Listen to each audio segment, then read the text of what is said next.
Gospodin s vama. Čitanje Svetog Evanđelja po Luki. U ono vrijeme, kad je nagrnulo mnoštvo, poče im Isus govoriti: naraštaj ovaj naraštan je opak. Znak traži, ali mu se znak neće dati doli znak Jonin.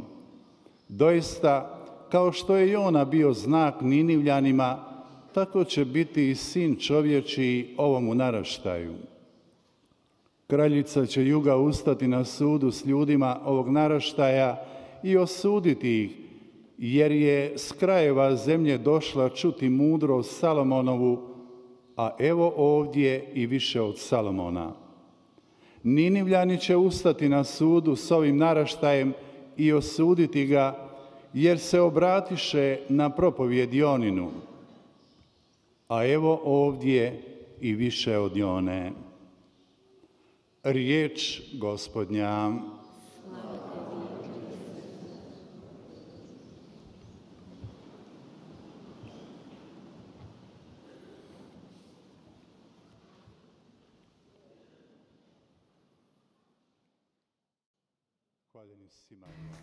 참 예수님,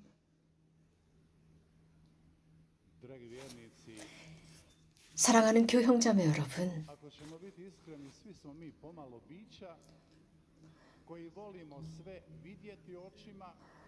우리 모두는 우리들의 육안으로 무엇인가를 보고 싶어 합니다. 그것을 직접 만지고 싶어 하고 보면서 이게 진짜 존재하느냐를 증명하고 확인하고 싶어 합니다.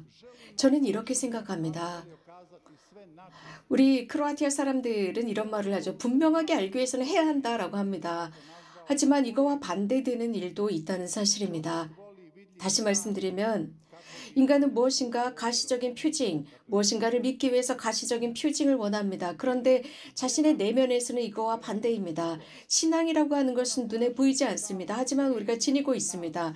신앙은 우리 사람들의 신뢰를 요구하고 있습니다. 이 경우에 주님의 오늘 말씀이 적용됩니다. 예수님께서는 우리 그리스도인들에게 당신 현존 자체가 우리들을 위한 표징이 된다고 하셨습니다. 이 지상에 살고 있는 우리들을 위한 표징. 그렇다고 다른 표징이 필요할까? 필요하지 않은데도 우리는 그것을 찾습니다. 한번 봅시다. 예수님께서 공생활을 하실 때 정말 지속적으로 그분이 누구인지를 보여주셨습니다. 동시대 사람들은 하지만 자꾸 표징을 찾았지만 그분 안에서 표징을 보지 못했습니다. 그분은 심지어는 가시적으로도 드러냈습니다. 기적과 이적을 행하시면서 말입니다. 사람들은 삶을 살아가면서 자주 일어나고 있는 그 사건들, 자신들 안에 일어나고 있는 것조차도 보지 못합니다. 눈이 멀었습니다. 예수님은 며칠 전에 복음에서 이 세대는 악하다라고 하셨습니다. 악한 세대라고 비난하셨습니다. 그리고 이렇게 첨부하십니다. 이 악한 세대는 아무것도 어떤 표징도 얻지 못할 것이다. 요나의 표징 외에는 아무것도 받지 못할 것이다. 여러분 보십시오. 이스라엘은 자신의 하나님 야훼를 믿지 않았습니다.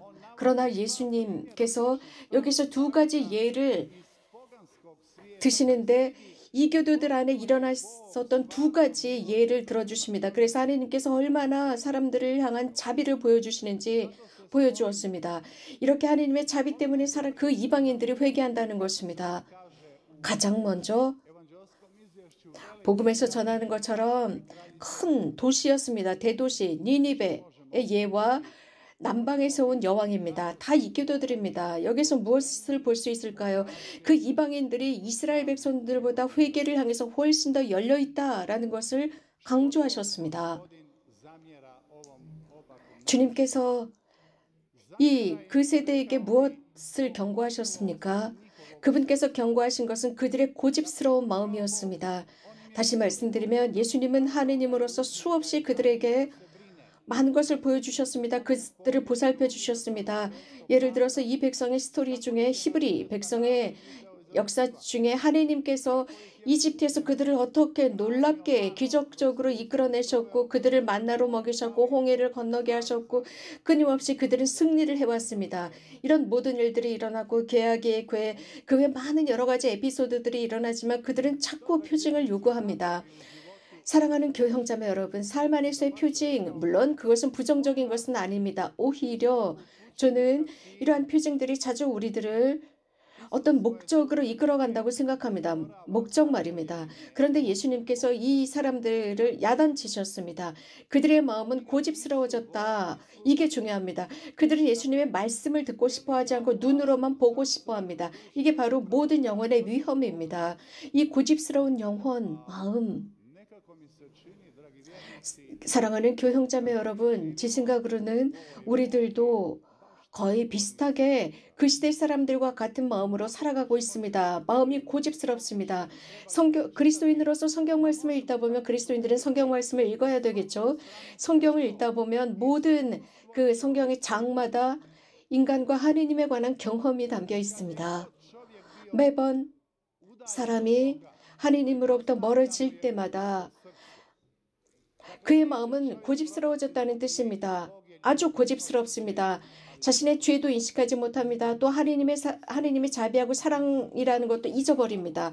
마음이 고집스럽고 마음을 닫아버렸기 때문입니다. 또 악 속에서 끊임없이 고집스럽게 버티고 있기 때문입니다. 우리는 이런 식으로 산다면 우리는 그 죄에 빠지고 그 사기에 빠집니다. 하지만 사람은 늘 주님의 도움을 통해서 원래의 길 은총제 위로 돌아올 수 있습니다. 그러기 위해서는 여기에 필요한 것이 있는데, 즉 인간이 통회하지 않고 참여하지 않는다면 그 사람은 주님으로부터 분리된 사람이죠. 자, 여기 또 하나 중요한 요소가 있는데 한번 봅시다. 사람이 죄 속에서 악 속에서 고집을 피우고 그 안에 안주하고 바뀌고자 하는 희망도 없고 통회하려는 희망도 없다면 여기에 일어나는 일이 있습니다. 소위 말하는 하느님께서도 물러서신다는 것입니다. 이것은 한 사람에게 정말 하느님께서 그 사람으로부터 멀리 떠나시는 것, 이것은 정말 위험하고 심각한 일입니다. 하느님께서 기다리고 기다리다 뒤로 물러서시는 상황. 하느님께서는 역사 속에서 끊임없이 우리들에게 회개하라고 말씀하셨습니다. 회심하라고 말씀하셨습니다. 우리들의 악한 길에서 돌아오라고 말씀하셨습니다. 예언자들이라는 사람들, 그들은 하느님의 말씀을 전했습니다. 하느님의 이름으로 전했습니다. 그들은 알고 있었던 게 있었습니다. 자주 사람들에게 경고했고 그들에게 계속 충고했습니다. 백성이 잘못된 길을 갈 때마다 경고했습니다. 그들에게 두려움을 조장하기도 했습니다. 하느님의 단죄로 위협하기도 했습니다. 그러나 이 예언자들은 동시에 이 백성을 격려하고 용기를 주었습니다. 주님의 편으로 돌아오라 용기를 주곤 했습니다. 하지만 불행하게도 이런 회개의 선포, 하느님께 돌아오라는 그 선포를 함에도 불구하고 그 청취자들에게는 아주 부정적인 영향만이 나왔습니다. 듣지 않았습니다. 형제자매 여러분, 우리에게 어떤 일이 일어날 수 있을까요? 두 가지입니다. 즉 이렇게 주님께서 우리들을 부르실 때 주님 알겠습니다. 당신의 말씀을 듣겠습니다. 돌아가겠습니다. 당신의 길을 받아들이겠습니다. 라고 할 수도 있고, 주님 싫습니다. 저는 이 길이 좋습니다. 당신의 말은 싫습니다. 저는 자유로워지고 싶습니다. 저는 독립하고 싶습니다. 당신 없이 살고 싶습니다. 라는 두 가지 반응이 나올 수 있습니다. 당연히 이러한 상태는 하느님의 사랑을 거두어 버리는 행동입니다. 그리고 하느님의 인내를 거두어 버리는 행동입니다. 교형자매 여러분, 우리는 지금 살고 있는 이 세상을 현대 세상이라고 합니다. 자유주의라고 합니다. 그래서 모든 사람들은 모든 것을 자유롭게 하고 모든 것을 다 허락하지만 하느님만은 자신들 안에 허락하지 않습니다. 하느님만은 배제하고 있습니다. 사람들은 많은 꿈과 희망과 여러 가지가 있는데 그 결과 많은 바이러스나 많은 질병들이 있습니다. 앞으로 무엇이 어떻게 올지 모릅니다. 그럼에도 불구하고 사람들은 우리들의 삶 안에서 하느님을 발로 차버리고 있습니다. 우리들의 모든 창조성을 다해서 많은 자유를 만들어내고 있습니다. 그러나 많은 어려운 상황들이 있습니다. 이런 말씀을 드리고 싶어요. 믿는 사람이라면 모든 상황 속에서 기회가 있습니다. 회개할 기회가 있다는 것입니다. 우리가 살고 있는 이 시대, 현대라고 하죠. 그런데 마음에 고집스러운 사람들이 살고 있는 시대이면서도 자비의 시대입니다. 그래서 주님께 청해야 합니다. 주님께서 멀리 떠나시지 마시고 우리에게 자비를 베풀어 주십사. 동시에 우리들의 교만도 버려야 합니다. 교영자매 여러분, 우리는 지금 미사에 참여하고 있습니다. 여러분들은 미사 중에 많은 설교가와 신부님들로부터 강론이나 설교를 들었을 것입니다. 저는 이런 말씀을 드리고 싶어요. 설교의 주제 중에 가장 중요한 주제는 회개입니다.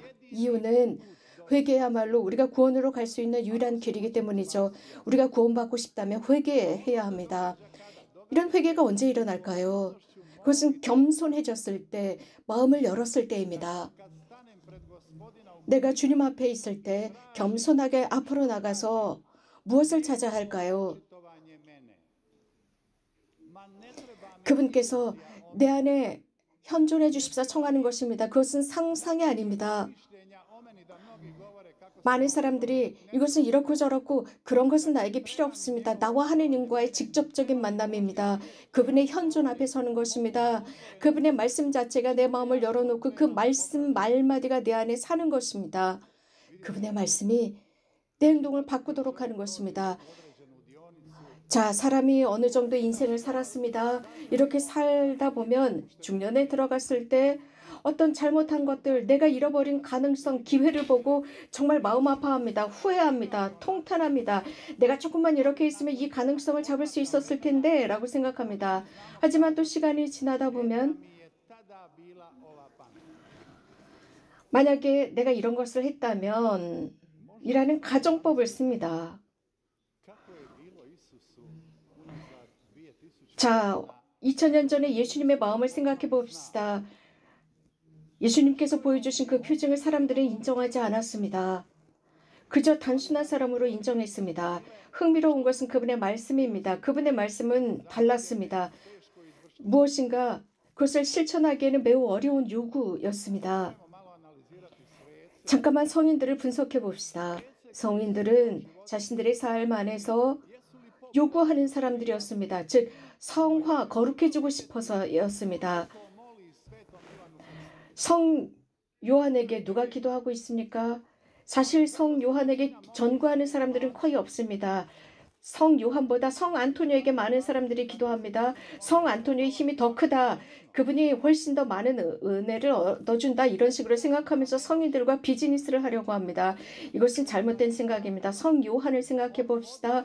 성 요한은 우리가 지금 언급하고 있는 그 부분에 대해서 초대하고 있습니다. 즉 주님의 길을 준비하던 그 세례자 성 요한입니다. 그 길이 가까이 왔다. 하느님의 나라가 가까이 왔다.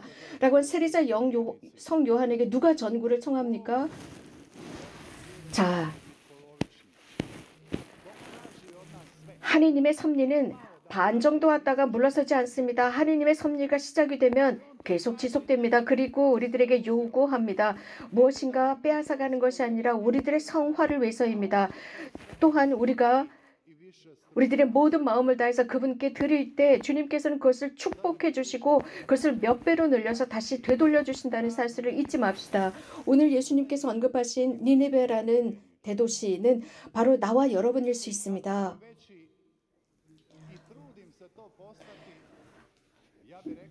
가끔씩 나는 더 위대한 사람이 되고 싶어 했습니다. 더 유명한 사람이 되고 싶어 했습니다. 그러면 그럴수록 더 우리에게 나쁜 일이 일어날 수 있습니다. 예수님께서 우리들에게 경고하시는 것은 우리들의 악한 길을 되돌아보라는 것입니다. 그리고 회개의 길로 들어서라는 것입니다. 여기에 정말 중요한 것은 우리가 누구를 회개로 초대해야 할까입니다. 니느베를 보십시오. 니느베 대도시였다고 했습니다. 그곳은 수많은 사람들 80만 명이 살고 있었습니다. 그 사람들이 자루옷을 입고 회개하기 시작했습니다. 가장 먼저 그 도시의 대표라고 하는 왕이 자루옷을 입고 참여하기 시작했습니다. 그 왕을 따라서 지도자를 따라서 모두가 참여하고 있었습니다. 이런 니느베에 대한 정확한 이 표현은 묘사는 되어 있지 않습니다. 하지만 이 니느베의 모든 모습은 바로 우리들을 회개를 위한 기초가 됩니다. 자루옷을 입고 회개해야 합니다. 우리 모두가 그렇습니다. 그 어떤 누구도 여기에서 배제되지 않습니다. 그 어떤 사회적인 위치나 그 어떤 빈부의 격차를 따지지 않고 모두가 회개해야 합니다. 모두가 잘 옷을 입고 회개하지 않으면 안 됩니다. 사랑하는 형제자매 여러분, 정말 우리 국민이나 다른 국민들 안에서 정말 겸손이 있는지요? 주님의 메신저가 될 수 있는 마음이 되어 있는지 생각해 볼 일입니다. 우리는 가장 먼저 이러한 주님의 말씀을 들으면 뒷견에 두려고 합니다. 왜냐하면 이러한 것은 불편하기 때문입니다. 불편하고 나에게 유익을 주지 않는다고 생각합니다. 또 우리들의 상태에서도 이것은 남의 일이라고 생각합니다. 나나 교회나 우리가 잘못한 것이 무엇인지 보고 정말 작아져야 합니다. 낮고 낮아져서 겸손해져야 합니다. 잘 옷을 입는다는 것이 바로 이 겸손입니다. 인간 안에는 내면이라는 세계가 존재합니다. 그 세계는 우리들의 잘못을 느끼고 있습니다. 그 내면의 세계에 주님이 계십니다. 그 내면 세계를 통해서 하나님과 연결되어 있습니다. 여러분들이 지니고 계신 그것을 주님께서는 빼앗아가지 않으십니다. 회개할 때 오히려 축복해 주십니다.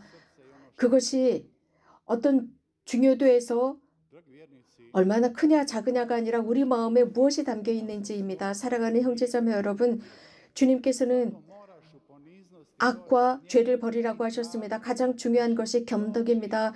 겸손함으로 주님께 가서 도움을 청하는 것입니다.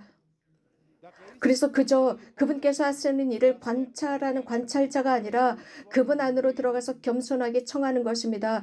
열등의식을 갖는 것이 아닙니다. 겸손해지는 것입니다. 회개라는 것은 열등의식을 느껴라가 아닙니다. 우리는 자주 잊어버리는 것이 있습니다. 그리스도 교회에서 우리가 지니고 있는 가장 중요한 것을 우리는 잊고 살아갑니다. 지혜를 청해야 합니다. 지혜. 이 지혜라고 하는 것은 가장 먼저 하나님을 아는 것이고 하나님에 대한 경험이며 우리들의 삶을 그분께로 들어 올리는 것으로 구성되어 있는 것이 하나님께 청하는 지혜입니다. 또 그 안에는 사랑이 포함되어 있고 그 결과로서 우리는 이 세상을 위한 사랑의 표징, 다른 세대를 위한 세상의 표징이 되는 것입니다. 이 세상에 우리들에게 제공하는 것은 특히 상대주의로 우리는 그 속에 빠지지 말아야 합니다. 우리는 이 세상에서 죄를 상대주의적인 차원에서 보고 있습니다. 이 죄를 상대주의로 보는 것이 늘 죄를 진 상태에서도 우리들을 위로하는 것 같습니다. 그러나 잘못된 것입니다. 우리가 분명히 알고 있어야 하는 것은 이러한 상대주의는 니니베 사람들이 지녔던 것입니다. 그러나 그들은 분명히 인식했습니다. 그들의 악함을 인식했습니다. 그들의 악의를 인식했고 주님의 메시지를 이해했고 회개했습니다.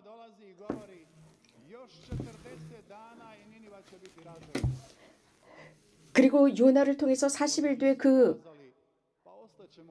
니니베가 파괴된다는 것을 알게 되었습니다. 그들은 즉시 회개했습니다. 이 말을 듣자마자 회개했습니다.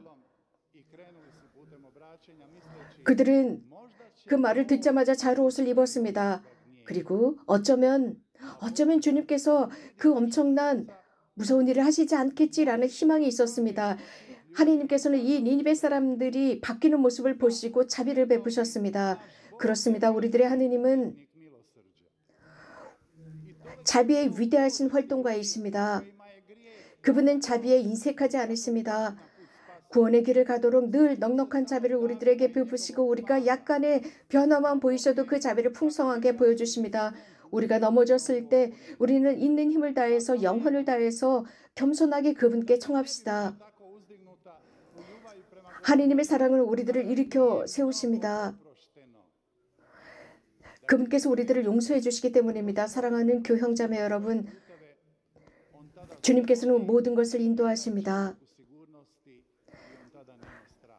사람이 안전함 안에 있을 때, 주님의 안전함 안에 있을 때 두려워하지 않습니다. 오늘부터 우리는 주님 안에 있기로 결심합시다. 주님 안에 사는 것, 그것은 우리들의 안전함이며 피난처가 되고 이 세상에 있는 이 모든 것들 우리들에게 제공하는 저 부와 저 많은 것들과 주님께서 우리들 마음 안에 주시는 평화와는 비교할 수도 없습니다.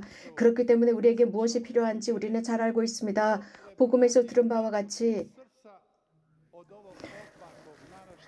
이 악한 세대로부터 우리들의 마음을 지켜야 합니다.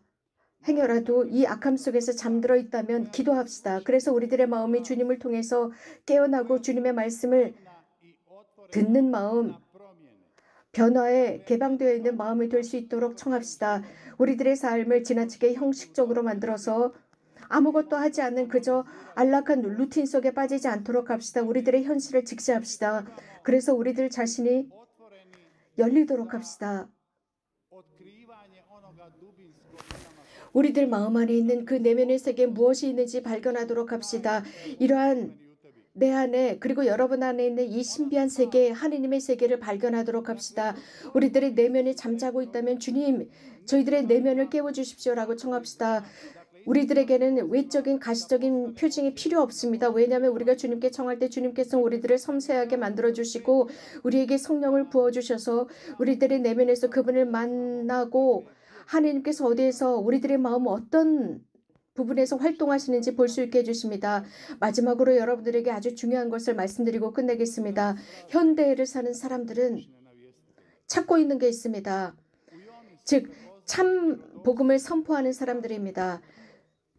니니베 사람들은 요나를 통해서 그가 진실한 메신저라는 것을 알았습니다. 참된 전달자라는 것을 알았습니다. 그는 두려워하지 않았습니다. 전달하는데 두려워하지 않았습니다. 그들은 요나 그 예언자 앞에 그를 숭상하면서 무릎을 꿇지 않았습니다. 오로지 그가 전한 말을 믿고 주님을 믿고 주님 앞에 무릎을 꿇었습니다. 이것이 바로 마리아의 위치입니다. 성모 마리아께서는 평생을 이렇게 사셨습니다. 하느님의 말씀, 그 말씀은 성모님의 집에 늘 살아계셨습니다. 하느님의 말씀을 서로 나누고 전하고 마음에 간직하는 사람은 행복합니다. 그 말씀이 늘 우리들 안에 살아남을 수 있도록 합시다. 그 말씀은 우리가 서로 나누고 간직할 때 살아남을 수 있습니다. 마지막으로 무슨 말씀을 드릴까요? 단식입니다. 니니베 사람들은 단식했습니다. 단식, 죄를 뒤집어 썼고 단식을 했습니다. 회개라고 하는 것은 하느님의 자비의 열쇠입니다. 아멘. 늘 예수 그리스도를 찬미합시다.